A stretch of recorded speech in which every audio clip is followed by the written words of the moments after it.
रूस यूक्रेन युद्ध का 49वां दिन है और ये युद्ध कहां जाकर ख़त्म होगा इसको लेकर अब भी कुछ भी कह पाना सही तौर पर बेहद मुश्किल है कि क्या केमिकल हमले की तैयारी में है रूस। जेलेंस्की जो कि यूक्रेन के राष्ट्रपति हैं इस बात का दावा कर रहे हैं कि ऐसा हो सकता है। मारियोपोल खाड़की में हर तरफ तबाही है, मकसद पूरा होने तक मिशन जारी रखने वाला है रूस, ये पुतिन ने साफ कर दिया है। मकसद क्या है इसको लेकर भी बड़े सवाल हैं।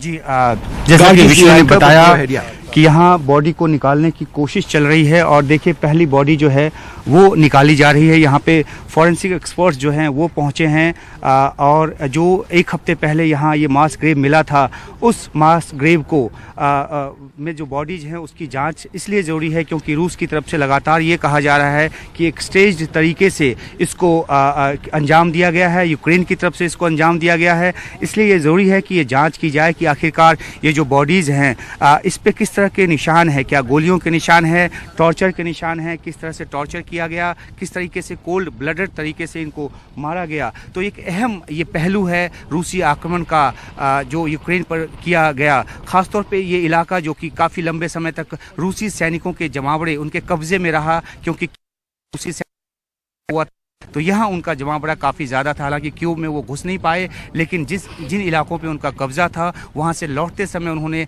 इस तरह का वॉर क्राइम किया। ये जो है आरोप यूक्रेन की तरफ से लगाया गया है। लेकिन अहम बात यह है कि अंतर्राष्ट्रीय जो एजेंसियाँ हैं, जो अंतर्राष्ट्रीय जो समुदाय है उसकी निगाह भी इस बात को लेकर है। बाइडेन ने जी तो ये जो यहाँ जो अभी जिस तरह से यहाँ पे जांच के काम को अंजाम दिया जा रहा है, विष्णु देखो किस तरीके से यहाँ पे बॉडीज को बाहर निकाला जा रहा है। जी आप जोड़ना चाहो। जी नहीं, जैसे आप बता रहे थे Uma, these bodies about to be taken out. The first body has actually been exhumed and it's going to be placed into the crane. We are actually fairly precariously perched at the moment. Ashok Mahale, our camera person, with us as well. Uma, as you can see over there. जी देखिए हाँ, पहली body को जो है वो crane के साथ जो एक स्टेज बनाया गया उस पर रखा गया है और इसको निकाल कर जांच के लिए ले जाया जाएगा अस्पताल में ताकि जो फॉरेंसिक जांच है उसको अंजाम दिया जा सके। और हमारे कैमरा सहयोगी अशोक महाले दिखाएंगे थोड़ा सा राइट पैन करके कि यहाँ जो एक्सपर्ट्स की जो टीम है वो मौजूद हैं। वीडियोग्राफी भी इस बात की जा रही है क्योंकि किस तरीके से बॉडी को एक्सह्यूम किया गया इस पर भी कल को सवाल उठाया जा सकता है, तो उसकी वीडियोग्राफी भी की जा रही है और तमाम इक्विपमेंट्स के साथ यहाँ पे एक्सपर्ट्स जो है वो मौजूद हैं। और इस बीच यहाँ जो ग्रेव है उसमें उसकी खुदाई करके बॉडीज़ को निकालने की जो प्रक्रिया चल रही है। कई दर्जन बॉडीज़ इसमें कही जा रही हैं कि इसको वहाँ इसमें दफन किया गया है। तो अब ये जांच के बाद पता चलेगा कि किस तरीके से इनको टॉर्चर करके मारा गया। और दूसरी अहम बात ये कि जो देखिए पीछे अंतर्राष्ट्रीय मीडिया का जो जमावड़ा है वो किस तरीके से उनकी निगाह इस बात पर है क्योंकि ये बहुत ही गंभीर वॉर क्राइम है जिसका आरोप रूस पे लगाया गया है। तो तमाम जो दुनिया के देश हैं उनकी निगाह भी इस बात पर है। और जो बाइडेन अमेरिकी राष्ट्रपति ने जिस तरह से नरसंहार शब्द का इस्तेमाल पहली बार किया है तो वो भी इस मामले की गंभीरता को दिखाता है। और इस मामले के सामने आने के बाद ही जो UN की जो ह्यूमन बॉडी है वहाँ से रूस को एक्सपेल किया गया, वोटिंग के जरिए उनको सस्पेंड किया गया ताकि रूस जो है वो कुछ सबक सीखे। लेकिन जिस तरह के भी प्रतिबंध लगाए जा रहे हैं रूस पर, जिस तरीके के भी कठोर आरोप लगाए जा रहे हैं, रूस पर इसका कोई फर्क पड़ता नजर नहीं आ रहा। Vishnu Uma, thanks very much. So just in case our viewers are joining us right now, we are coming to you live at this stage from the town of Bucha. This is on the outskirts of Kiev itself. Uma, if you can just focus the camera over here, that's the church over there near which there was this mass grave which has actually been located. The process of exhuming the bodies is taking place behind us right now. We continue to bring you these live images trying to get a top shot of this as well. The first body has been that's जिस तरीके से जो body निकाली गई है जो कि पहले से बैग में रैप किया हुआ है उसकी जांच जो है, प्राथमिक जांच जो है वो फॉरेंसिक एक्सपर्ट्स कर रहे हैं। कैमरा सहयोगी अशोक महाले, आपका कैमरा फोकस उसी पर है, तो हमारे दर्शक ये देख पा रहे हैं कि किस तरीके से वहाँ जो नोटिंग है वो की जा रही है। जो कुछ भी प्राथमिक तौर पे यहाँ पे जांच में नज़र आएगा बॉडी पे, वो नोट किया जाएगा और जो एक प्रोटोकॉल है उसके तहत इसकी जांच होगी ताकि अंतर्राष्ट्रीय समुदाय को भी बताया जा सके। तो ये जो टीम है यहाँ, ये यूक्रेन की टीम है, इसमें जो अंतर्राष्ट्रीय जो एजेंसीज हैं उसके नुमाइंदे भी मौजूद हैं। तो अब ये जांच की प्रक्रिया आगे बढ़ाई जा रही है। That's right, Uma. As you can see, that first body has been taken out. It's been exhumed. The second body, I think, is now slowly being pulled out. It's being placed on a platform which is attached to a crane over there. Ashok, if you can just focus on that crane as that second body is slowly going to be coming out. But over here, we can actually see that first body. One of the investigators over there has removed the covering, I think, to identify or start the process of identifying that person over there. But it's going to take a long time, and the real fear is that there are dozens of bodies over here, and it's going to take time. And what basically will take place now is this. What basically will be taking place now is that these bodies are going to be examined forensically. There's going to be this process of trying to. You can see actually the second body. Uma, just step back half a sec. That second body is now been removed, and it's being placed on that platform very shortly, and it's going to be moved by that crane again. और जब ये प्रक्रिया चल रही है विष्णु, हम इस बारे में भी बात करें कि आखिरकार किस तरीके से रूस जो है इसको निगेट करने की कोशिश कर रहा है। रूस की तरफ से ये कहा जा रहा है कि उनके सैनिक चले जाने के बाद यूक्रेन ने इसको स्टेज किया है ताकि रूस को बदनाम किया जा सके। जबकि जो सैटेलाइट इमेजनरी है, ख़ासतौर पे जो 19 मार्च की सैटेलाइट इमेजनरी है, उसमें साफ तौर पे ये देखा गया है कि सड़कों पे यहाँ पे बॉडी जो है वो पड़ी हुई थी। और ख़ासतौर पे जो कार से लिया हुआ एक शॉट है जो काफ़ी चर्चित रहा और काफ़ी उसने जो सुर्खियाँ बटोरी, उसमें साफ तौर पे नज़र आ रहा है कि किस तरीके से बॉडी जो है सड़क पे पड़ी हुई थी और सैटेलाइट इमेजनरी से उसका मिलान किया गया। बीबीसी ने उसका मिलान किया, उसमें पाया कि दोनों ही जो विजुअल्स हैं वो एक जैसे हैं। तो इससे जाहिर होता है कि 19 मार्च को अंजाम दिया गया जो मास किलिंग है उसको। और रूसी सैनिक 30 मार्च को लौटने की बात करते हैं, जबकि 31 मार्च की सुबह बताया जाता है कोई यहाँ से लौटे। तो रूस अपनी तरफ से निगेट करने की कोशिश कर रहा है, लेकिन आरोप गंभीर हैं और यही वजह है कि यहाँ पे एक्सपर्ट्स की जो टीम है वो पहुँची है। और ये देखिए वो किस तरीके से जो बॉडीज़ हैं उसको हर एंगल से देखने की कोशिश कर रहे हैं कि किस तरह के निशान बॉडीज़ पर हैं। और दूसरी बॉडी भी इस बीच में निकाल दी गई है। तो एक ओपन तरीके से यहाँ पे इस जांच के काम को अंजाम दिया जा रहा है। और ये इस बात का भी संकेत है कि किस तरीके से दुनिया की जो निगाह है इस बात पर उसको बताया जा सके कि यहाँ किस तरह का अत्याचार रूस ने किया है। तो ये एक गंभीर बात है। विष्णु, इसमें आपको जोड़ना चाहें जिस तरह से रूस इसको निगेट करता है इस पूरे अत्याचार के मामले को। जी, all right. So so two bodies have actually been pulled out. We are live on these images, just for the benefit of our viewers who've sort of tuned in just now. We are now in the town of Bucha. Bucha is on the outskirts of Kiev. This is the site of some of the worst atrocities committed by Russian forces. There is a mass grave over here, identified first by satellite images. It's about 40 feet long. There are dozens of bodies inside. The exact number we'll get a better idea of. At this stage, as you can see, these bodies are being exhumed. Over the last 15-20 minutes, we have showed you 3 bodies as they've been pulled out. It's being done by forensic investigators. The goal over here is to try and find out the extent, the manner in which these individuals lost their lives. Were they executed? Were they tortured?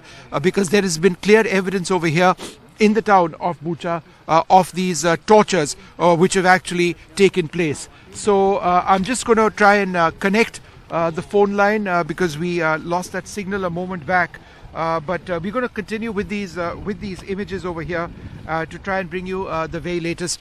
But again, the process that's taking place, to the best as we actually see it, is they are taking out the bodies, they're placing it onto a stretcher that's being moved across for investigators to it's being moved across. I'm just going to try and get the phone line over here on. All right, yeah, okay, we are connected now. Yeah, fine, we are connected now. Once again back, I can hear you quite clearly.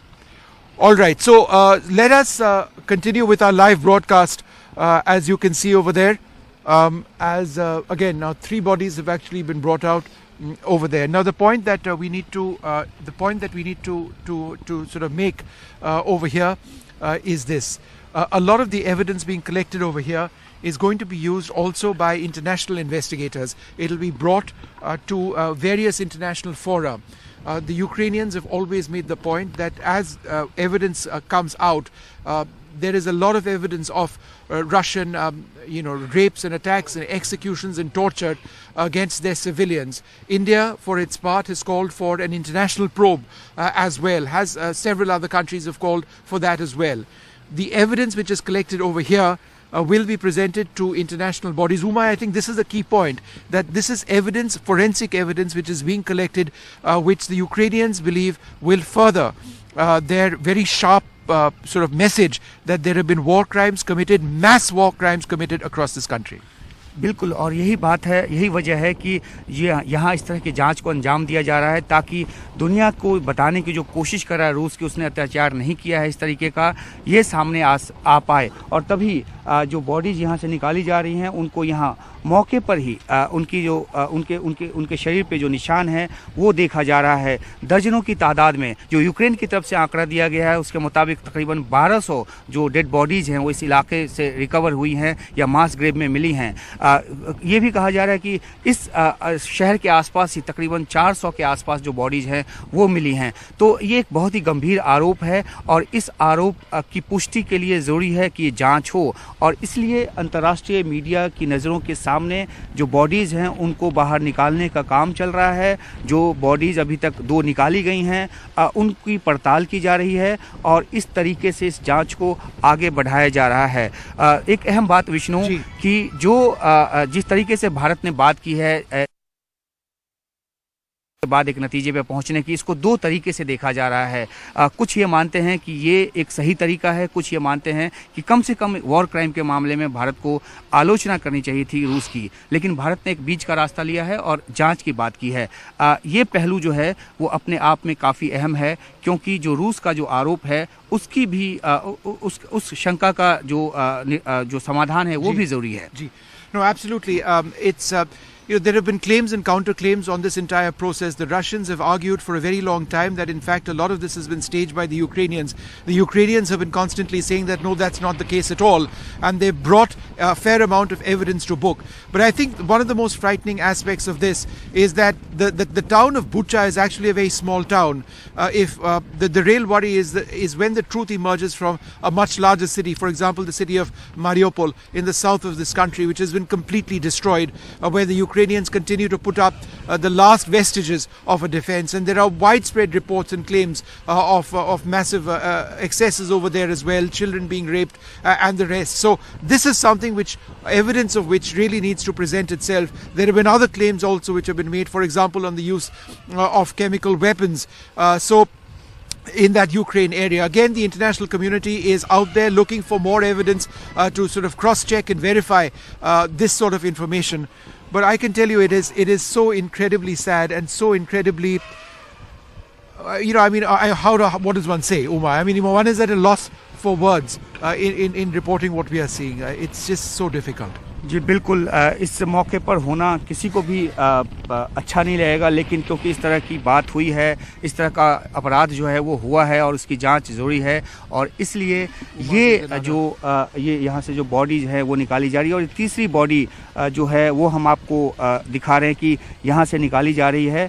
और इसको भी जांच के लिए ले जाया जाएगा। हमारे कैमरा सहयोगी अशोक एक बार फिर से दिखाएंगे, जो दर्शक अब ये हमसे अभी जुड़े हैं उनके लिए कि 2 बॉडीज़ पहले से निकाली गई हैं, जिनको वहाँ पे फॉरेंसिक एक्सपर्ट्स जो है वो देख रहे हैं निशान, शरीर पे किस तरह के निशान हैं, क्या जो बुलेट वुंड है या अत्याचार के और दूसरे भी निशान हैं। और देखिए कि किस तरीके से वहाँ पे जो प्लास्टिक जो बैग्स हैं वो रखे जा रहे हैं, ताकि यहाँ से जब बॉडी निकाल के वहाँ ले जाया जाए और वहाँ पे फिर उसकी जांच की जो प्रक्रिया है वो चल रही है। तो यहाँ पे तकरीबन 1 घंटे पहले ये टीम पहुँची है। ये वो चर्च का कैंपस है जहाँ पर मास ग्रेव करीब 1 हफ्ते पहले मिला था, और आज यहाँ क्रेन के ज़रिए यहाँ से इस तरह से बॉडीज़ को निकाली जा रही है और इसके बाद जांच की जा रही है। तो एक बहुत ही एक दुखद जो तस्वीर है वॉर क्राइम की, वो यहाँ से निकलकर सामने आ रही है। और न सिर्फ यहाँ इस शहर में, बल्कि जो मार्की शहर है यहाँ पास में ही, वहाँ पे भी इस तरह के मास ग्रेव की बात है। और एक और शहर है विष्णु,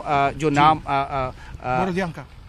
वोरोदियांका में भी इस तरह के मास ग्रेव्स जो है वो मिले हैं, और वहाँ पे भी जांच की प्रक्रिया जो है चलेगी। तो जाहिर सी बात है कि यूक्रेन अपनी तरफ से ये बताना चाहता है कि जिस तरह के वॉर क्राइम्स रूस ने किए हैं उसकी सज़ा उसको मिले, कठोर प्रतिबंध के तौर पे मिले। और इस बात को लेकर यूरोपियन कंट्री को ख़ास तौर पे जो जेलेंस्की है राष्ट्रपति, उन्होंने इस बात का अनुरोध किया है। तो देखना है कि जाँच नतीजों में क्या कुछ आता है और किस तरीके से यहाँ ये जो अपराध हुआ है उसकी सज़ा रूस को दी जाती है, अगर अपराध पूरी तरह से सच साबित होता है तो। And Uma, as you can see, there's another body which has been moved as well. Ashok has been counting.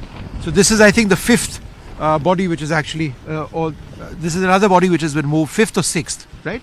4th body which is actually, and as, it's being placed on that platform. It's going to be moved by that crane. Very, very sad indeed. Uma, why do you carry on? Yeah. तो हम एक बार फिर से सिलसिलेवार ढंग से बता देते हैं कि किस तरीके से यहाँ जांच के काम को अंजाम दिया जा रहा है। 1 हफ्ते पहले इस मास ग्रेव का यहाँ पता चला। ये बूचा शहर है यूक्रेन का, और ये एक चर्च का कैंपस है, जो चर्च अभी आपको स्क्रीन पे दिख रहा होगा। इस कैंपस में जब इस मास ग्रेव का पता चला तो उसके बाद से ही यहाँ पे खुदाई का काम किया गया, और जब खुदाई में डेड बॉडीज़ नज़र आई तो उसके बाद फॉरेंसिक एक्सपर्ट्स के साथ आज यहाँ पे इन बॉडीज़ को जो पहले से रैप्ड हैं ब्लैक पॉलीथीन में, उनको निकाल कर उनकी जांच की जा रही है। और ये सिलसिला जो है अभी कुछ घंटों तक चलेगा। हम ये तमाम जो तस्वीर है आपके सामने लाइव लेकर आ रहे हैं यूक्रेन के बूचा शहर से, जहां पे युद्ध अपराध को बड़े पैमाने पर अंजाम देने का रूस पर आरोप है। ब्रेक के बाद एक बार फिर आपका स्वागत है एनडीटीवी इंडिया पर। हम सीधे लाइव हैं यूक्रेन के बूचा शहर से, बूचा शहर के उस कैंपस से, चर्च के कैंपस से, जहां पर मास ग्रेव 1 हफ्ते पहले मिला था, और जहां आज यहां फोरेंसिक जांच की जो टीम है वो पहुंचकर बॉडी को एक्सह्यूम किया, वहां से निकाला है। और हमारे कैमरा सहयोगी अशोक महाले आपको लगातार दिखा रहे हैं कि किस तरीके से यहाँ पे 5 बॉडीज़ को अभी तक निकाला गया है, और जो फोरेंसिक एक्सपर्ट्स की जो टीम है वो उन बॉडीज़ के ऊपर जो निशान है उसकी पड़ताल कर रही है।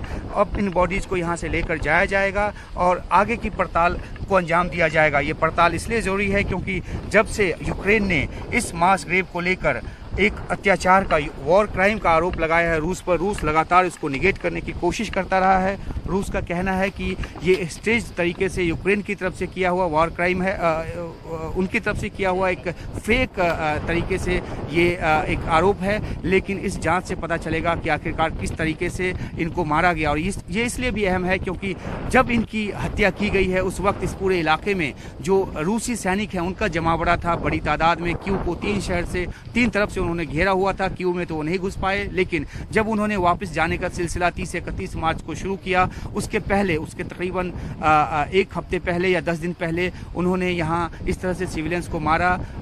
रेप के भी बहुत आरोप यहाँ पर हैं, और इस तरह के टूल्स के जरिए यहाँ पे नागरिकों को सताया गया, ये आरोप हैं। तो अब यहाँ जांच का जो काम है बूचा शहर में वो चल रहा है, और मार्कीव में भी इस तरह का जो मास ग्रेव है उसकी बात की जा रही है। 1200 के आसपास डेड बॉडीज़ की बात यूक्रेन की तरफ से की गई है। तो अब इस जांच के बाद पता चलेगा कि आखिरकार इनको किस तरीके से मारा गया। ये हम तमाम जो प्रक्रिया है यहाँ जांच की आपके लिए यूक्रेन के बूचा शहर से लाइव लेकर आ रहे थे।